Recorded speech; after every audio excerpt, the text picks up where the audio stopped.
ফেরেশতা আলাইহিস সালামদেরকে জানিয়ে দিলেন। আল্লাহ পাক ফেরেশতাদেরকে বললেন, ও আমার ফেরেশতারা, ও আমার মালায়েকা ফেরেশতারা, ও ফেরেশতারা, তোমরা শোনো শোনো শোনো। আমি দুনিয়ার মধ্যে এমন মানুষ সৃষ্টি করব, তারা আমাকে ইবাদত করবে, তারা আমার উপাসনা করবে, তারা আমার শুকর আদায় করতে থাকবে। আল্লাহ পাকের ফেরেশতাদেরকে বললেন, আল্লাহ পাক, ও আমার ফেরেশতারা, আমি দুনিয়ার মধ্যে মানুষ সৃষ্টি করব, তারা দুনিয়ার মধ্যে থাকবে, আমার ইবাদত করবে, আমার উপাসনা করবে। ও আমার ফেরেশতারা, তোমাদের কোনো এর মধ্যে মতামত আছে কি বলো? ফেরেশতা আলাইহিস সালাম জানিয়ে দিলেন, আল্লাহ পাক, আপনি যে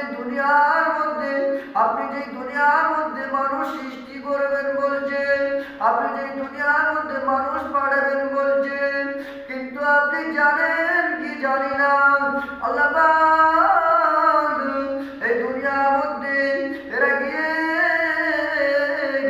মারামারি, অত্যাচার, ব্যভিচার, রক্তপাত হতে থাকবে, এরা মারামারি ব্যভিচার করতে থাকবে। আল্লাহ পাক, এরা আপনার ইবাদতের কথা ভুলে যাবে, আপনাকে ভুলে যাবে। আল্লাহ পাক জানিয়ে দিলেন, ও আমার ফেরেশতারা, তোমরা যা জানো আমি তা জানি, তোমরা যা জানো না আমি আল্লাহ পাক তা জানি। ও আমার ফেরেশতারা, তোমরা আমার থেকে বেশি জানো না। ও আমার ফেরেশতারা, তোমরা শুনে রেখে দাও, জেনে রেখে দাও, আমি আল্লাহ পাক, আমি আল্লাহ পাক, আমি আল্লাহ পাক যখন আদম আলাইহিস সালামকে সৃষ্টি করব, আমি আল্লাহ পাক যখন আদম আলাইহিস সালামকে সৃষ্টি করব, এক ধাবিত ধাবিত ধাবিত হয়ে যাবে।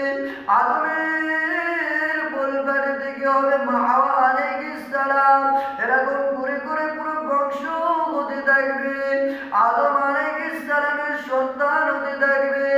আল্লাহ পাক জানিয়ে দিলেন, আল্লাহ পাক জানিয়ে দিলেন, ও আমার ফেরেশতারা, ও আমার ফেরেশতারা, তোমরা শোনো শোনো শোনো।